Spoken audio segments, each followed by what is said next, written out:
ಇನ್ನು ನಮ್ಮ ರಾಜ್ಯದ ವಿಚಾರಕ್ಕೆ ನಾವು ಬರೋದಾದ್ರೆ ಮಳೆ ಆಗಿದೆ ಮತ್ತೆ ಮಳೆಯಿಂದ ಹಾನಿಗೆ ಒಳಗಾದಂತಹ ಪ್ರದೇಶಗಳನ್ನ ಸಿಎಂ ಸಿದ್ದರಾಮಯ್ಯನವರು ಪರೀಕ್ಷೆಯನ್ನು ಮಾಡ್ತಾ ಇದ್ದಾರೆ, ವೀಕ್ಷಿಸ್ತಾ ಇದ್ದಾರೆ. ಮುಖ್ಯಮಂತ್ರಿ ಸಿದ್ದರಾಮಯ್ಯ ರೌಂಡ್ಸ್ಗೆ ಜನರು ಆಕ್ರೋಶವನ್ನ ವ್ಯಕ್ತಪಡಿಸ್ತಾ ಇದ್ದಾರೆ. ಸಮಸ್ಯೆ ಆಲಿಸಲಿಲ್ಲ ಅಂತ ಸಾಹಿ ಲೇಔಟ್ ಜನರು ಸಿಟ್ಟನ್ನ ಹೊರಹಾಕ್ತಾ ಇದ್ದಾರೆ. ಮಳೆಯಿಂದ ಇರೋದಕ್ಕೆ ಜಾಗನೂ ಇಲ್ಲ ಅಂತ ಮಹಿಳೆಯರು ಆರೋಪವನ್ನ ಮಾಡ್ತಾ ಇದ್ದಾರೆ ಮತ್ತೆ ಕೋಪಗೊಂಡಿದ್ದಾರೆ. ನಿಂತ ನೀರು ಮುಂದಕ್ಕೆ ಹೋಗ್ತಾ ಇಲ್ಲ, ಚರಂಡಿ ರಸ್ತೆಗೆ ವ್ಯತ್ಯಾಸವೇ ಇಲ್ಲ, ಯಾವುದು ಚರಂಡಿ ಯಾವುದು ರಸ್ತೆ ಅನ್ನೋದು ಗೊತ್ತಾಗ್ತಾ ಇಲ್ಲ. ಇಂಥ ಪರಿಸ್ಥಿತಿಯಲ್ಲಿ ನಮ್ಮ ಸಮಸ್ಯೆಯನ್ನ ಹೇಳ್ಕೊಂಡ್ರು ಸ್ಪಂದಿಸ್ತಾ ಇಲ್ಲ ನಮ್ಮ ರಾಜ್ಯದ ಮುಖ್ಯಮಂತ್ರಿ. ಸಿಎಂ ಡಿಸಿಎಂ ರೌಂಡ್ಸ್ ಹಾಕಿದ್ರು ಯಾವುದೇ ಉಪಯೋಗವಿಲ್ಲ. ಎಸಿ ಬಸ್ ನಲ್ಲಿ ಬಂದ್ರು, ರೋಡ್ ಶೋ ಮಾಡಿದ್ರು, ವಾಪಸ್ ಹೋದ್ರು. ಸಿಎಂ ಡಿಸಿಎಂ ಅಂತ ಹೇಳಿ ಪ್ರಶ್ನೆಯನ್ನ ಮಾಡ್ತಾ ಇದ್ದಾರೆ. ಗ್ಯಾರಂಟಿ ನ್ಯೂಸ್ ನಲ್ಲಿ ಸಾಯಿ ಲೇಔಟ್ ಮಹಿಳೆಯರು ಕಣ್ಣೀರನ್ನ ಹಾಕ್ತಾ ಇದ್ದಾರೆ. ಸಿಎಂ ಸಿದ್ದರಾಮಯ್ಯನವರು ವಿಸಿಟ್ ಮಾಡಿದ್ರು ಸಾಯಿ ಲೇಔಟ್ಗೆ, ನತದೃಷ್ಟ ಸಾಯಿ ಲೇಔಟ್ ಅದು. ಅಲ್ಲಿಗೆ ವಿಸಿಟ್ ಮಾಡಿದ್ರು ಸಿಎಂ ಸಿದ್ದರಾಮಯ್ಯನವರು. ಆದರೆ ಅಲ್ಲಿನ ಮಹಿಳೆಯರು ಒಂದಷ್ಟು ಪ್ರಶ್ನೆ ಮಾಡಿದ್ದಾರೆ, ಮನವಿಯನ್ನ ಕೂಡ ಮಾಡ್ಕೊಂಡಿದ್ದಾರೆ. ಬಟ್ ಆದರೆ ಅದ್ಯಾವುದಕ್ಕೂ ಕೂಡ ಡೋಂಟ್ ಕೇರ್ ಅಂದಿದ್ದಾರೆ ಸಿಎಂ ಸಿದ್ದರಾಮಯ್ಯನವರು. ಸೊ ಹಾಗಾಗಿ ಅಲ್ಲಿನ ಮಹಿಳೆಯರು ಕಣ್ಣೀರನ್ನ ಹಾಕ್ತಾ ಇದ್ದಾರೆ, ಆರೋಪವನ್ನ ಕೂಡ ಮಾಡ್ತಾ ಇದ್ದಾರೆ. ಹೀಗೆ ಆದರೆ ನಾವು ಮುಂದೆ ಹೇಗೆ ಜೀವನ ಮಾಡೋದು ಅಂತ ಹೇಳಿ ಪ್ರಶ್ನೆ ಮಾಡ್ತಾ ಇದ್ದಾರೆ. ಇನ್ನು ಸಾಯಿ ಲೇಔಟ್ ನಿವಾಸಿಗಳನ್ನ ನಮ್ಮ ಪ್ರತಿನಿಧಿ ಶಮೀರ್ ಶೆಟ್ಟಿ ಮಾತನಾಡಿಸಿದ್ದಾರೆ. ಸ್ಥಳೀಯರು ಏನಂದ್ರು ಅಂತ ನೋಡ್ತಾ ಹೋಗೋಣ ಬನ್ನಿ.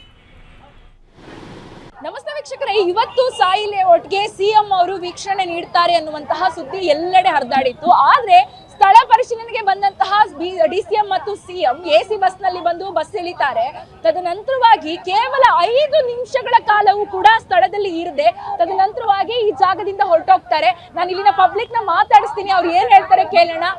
ಮೇಡಮ್, ಸ್ಥಳ ಪರಿಶೀಲನೆಗೆ ಬಂದಂತಹ ಡಿಸಿಎಂ ಮತ್ತು ಡಿಸಿಎಂ ಮತ್ತು ಸಿಎಂ ಜನರ ಸಮಸ್ಯೆ ಕೇಳೋದನ್ನ ಬಿಟ್ಟು ಎಸಿ ಬಸ್ ನಲ್ಲಿ ಇಳಿತಾರೆ, ಹೋಗ್ತಾರೆ. ಇದು ಒಂದ್ ರೀತಿ ಶೋ ಅನ್ನೋ ರೀತಿ ಕಾಣಿಸ್ಕೊಳ್ತಾ ಇತ್ತು. ಏನ್ ಹೇಳ್ತೀರಾ? ಶೋನೆ ಬಂದ್ ಶೋ ಮಾಡ್ಕೊಂಡು ಹೋಗ್ತಾರಾ? ನಾವ್ ಇಷ್ಟು ಕಷ್ಟ ಪಡ್ತಾ ಇದೀವಿ, ಏನು ಹೆಂಗೆ ಬಂದ್ ಮನೆ ಹತ್ರ ಇಳಿದು ಕೇಳ್ಬೇಕು ಏನ್ ಪ್ರಾಬ್ಲಮ್ ಇದೆ ಅಂತ. ಓಟ್ ಹಾಕಕ್ ಬಂದ್ ನಿಂತ್ಕೊಂತಾರೆ ಎಲ್ಲಾರು, ಓಟಿಂಗ್ ಮಾತ್ರ ಅದ್ ಮಾತ್ರ ಸಾಕ. ಬಂದು ಗೌರ್ಮೆಂಟ್ ಮನೆ ಕೊಡ್ತೀನಿ ಅಂದ್ರು, ಇದುವರೆಗೂ ಒಂದ್ ಮನೆ ಕೊಡಲ್ಲ ಬಡವ್ರಿಗೆ. ಹೆಂಗ್ ಜೀವನ ನಡ್ಸೋದು ಬಡವ್ರೆಲ್ಲ? ಸೌಕರ್ಯ ಇರೋರು ಹೆಂಗ ಅಡ್ಜಸ್ಟ್ ಮಾಡ್ಕೊಂಡು ಹೋಗ್ತಾರೆ. ನಾವು ಬಡವ್ರೆಲ್ಲ ಹೋಗಿ ನಿಲ್ಲೋದು? ಮಗುನ ಇಟ್ಕೊಂಡಿದೀನಿ, ಜ್ವರ ಬಂದ ಮಗುನ ಇಟ್ಕೊಂಡು ಸುತ್ತಾ ಇದೀನಿ, ಇಲ್ಲಿಂದ ಅಲ್ಲಿ ಅಲ್ಲಿಂದ ಇಲ್ಲಿ. ಬೇರೆ ನೀರು ಊಟ ಇದ್ರೆ ಸಾಕ, ಬೇರೆ ಏನು ಬೇಡ. ಈಗ ನಿಮ್ಮ MLA ಮಾತಾಡಿಸಿದಾಗ್ಲೂ ಕೂಡ ಅವ್ರು ಏನ್ ಹೇಳಿದ್ರು ಅಂದ್ರೆ, ಈ ಮಳೆಗಾಲದಲ್ಲಿ ಪರಿಹಾರ ಕಷ್ಟ, ಮುಂದಿನ ಮಳೆಗಾಲದಲ್ಲಿ ನಾನು ಪರಿಹಾರ ಮಾಡಿಲ್ಲ ಅಂದ್ರೆ ರಾಜೀನಾಮೆ ಕೊಡ್ತೀನಿ ಅಂತ ಇದ್ದಾರೆ. ಹಾಗಾದ್ರೆ ಈ ಮಳೆಗಾಲದಲ್ಲಿ ನಿಮ್ ಪರಿಸ್ಥಿತಿ ಏನು? ನೀವು ಅದಕ್ಕೆ ಪ್ರಶ್ನೆ ಮಾಡಿದೀರಾ? ಎಷ್ಟು ಪ್ರಶ್ನೆ ಮಾಡೋದು? ಯಾರು ಬರ್ತಾರೆ? ಮಾತಾಡಕ್ಕೆ ಬಿಡಲ್ಲ. ಬರ್ತಾರೆ, ಹಂಗೆ ಹೋಗ್ತಾ ಇದಾರೆ. ಬಂದಿ ಹಂಗೆ ಹೋಗ್ತಾ ಇದಾರೆ. ಯಾರು ಮಾತಾಡ್ತಾ ಇಲ್ಲ. ಮುಂದ್ಗಡೆ ನಿಂತ್ಕೊಂಡು ಮಾತಾಡ್ಬೇಕು. ಜನಗಳ ಕಷ್ಟ ಏನು ಅಂತ ಕೇಳ್ಬೇಕು. ಅವರೇ ಸಿಎಂ. ಇವ್ರೇನ್ ಎಸಿ ಬಸ್ ಅಲ್ಲಿ ಬಂದ್ಬಿಟ್ಟು ಹೋಗ್ಬಿಡ್ತಾರೆ. ಇಲ್ಲ, ಅವ್ರು ಒಳಗಡೆ ಬಂದು ನಿಮ್ ಕಷ್ಟ ಏನು ಅಂದ್ಬಿಟ್ಟು ಕೇಳಿದ್ರೆ ಅಲ್ವಾ ನಮ್ಗೆ ಗೊತ್ತಾಗೋದು. ಇಲ್ಲ ಅವ್ರಿಗೂ ಕಷ್ಟ ಗೊತ್ತಾಗೋದು ಏನಿಲ್ಲ. ಬಂದ್ರು ಹೋದ್ರು, ಅಲ್ಲಿ ಮಾತಾಡೋಷ್ಟೇ ಲಾಕ್ ಹಾಕ್ಬಿಟ್ರು, ತಳ್ಳೇ ಬಿಟ್ರು. ಎಲ್ಲಿಂದ ಆಗೋದು ಅಲ್ವಾ?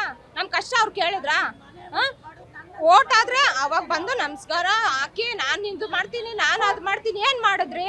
ಬಡವ್ರಿಗೊಂದ್ ಮನೆ ಕೊಟ್ರ? ಇಲ್ಲಿವರೆಗೂ ಆಗಿರುವಂತಹ ಸಮಸ್ಯೆಗೆ ಏನಾದ್ರೂ ಪರಿಹಾರ ಅಂತ ನೀಡಿದಾರೆ ಮೇಡಮ್? ಲಕ್ಷಗಟ್ಟಲೆ ಪರಿಹಾರ ನೀಡ್ತೀವಿ ಅಂತ ಹೇಳ್ತಾರೆ. ಏನು ಇಲ್ಲ.